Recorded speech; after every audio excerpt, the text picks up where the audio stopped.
Nu, es esmu krietni pesimistiskāks par to, kas izskanējis. Es nevaru ielīst katram galvā. Es domāju, ka, ja tu prasi man kādu sajūtu, tad, 39. gada rudens. Jo?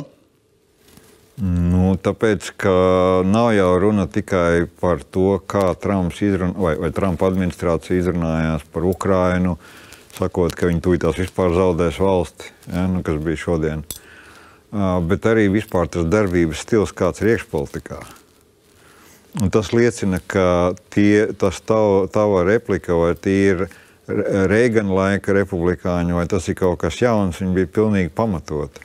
Tie nav nekādi republikāņi, tie ir, es pat nezinu atrast kādu vārdu, es teiktu autoritārā kaut kāda blice, kas uzvedās tā, kā uzvedās, ielaiž kaut kādus 20-gadīgus jauniešus bez...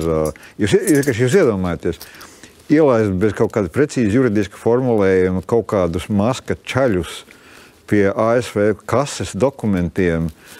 Tur ir vienkārši kaut kāds neprāts darās. Un tas līdz ar to, tas ir tas, ko mēs redzam, un kas, protams, mūs visvairāk uztrauc, tā ir tikai ilustrācija tam, kāds ārprāts notiek. Vai tā vērtība izpratne vispār ir? Pat ja neviena tā pati, vai viņa vispār ir līdzīga, skatoties uz šo tekstu? Nē. Nē? Jā. Es atvainojos, ministra kungs, kāds var būt vērtības, ja cilvēks, tas, kurš Trumps, viņš pat melo. Acīs skatīdamies, sākot ar to, cik ir Zelenskijam, kāds viņam ir reitings, jā. Kādas vērtības? Mēs tā kā tomēr, mēs baigi dusmojamies, ja mūsu vērtība, Eiropas vērtību sistēmā, mēs dusmojamies uz politiķiem, ja viņi melo. Un pamatot dusmojamies. Tur ir bez problēmām. Cilvēks runā, ko grib. Tā par kādām kopīgām vērtībām mēs varam runāt. Vens partija, kuras sakūdīti cilvēki turmē parlamentu, viņš atbrauks uz Minhenu un lasīs mums morāli. Par kādām vērtībām mēs runājam? Jā, protams, ka šeit ir atšķirības.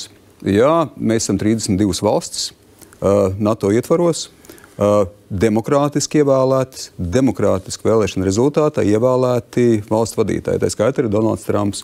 Var mums lietas, kas mums var arī nepatikt. Nenoliedzami, īpaši šajā retorikā, kas tiešām, teiksim, var radīt mums arī jautājumus. Kas jums nepatīk? Es domāju, ka atsevišķi izteikumi, atsevišķi apzīmējumi, arī tas, ka varbūt uz sarunām arī ar Putinu vai Krieviju ir iet ar kaut kādiem jau piekāpšanās elementiem. Protams, ka šeit var uzrunāt, vai tas ir labākais veids, kā, teiksim, iet.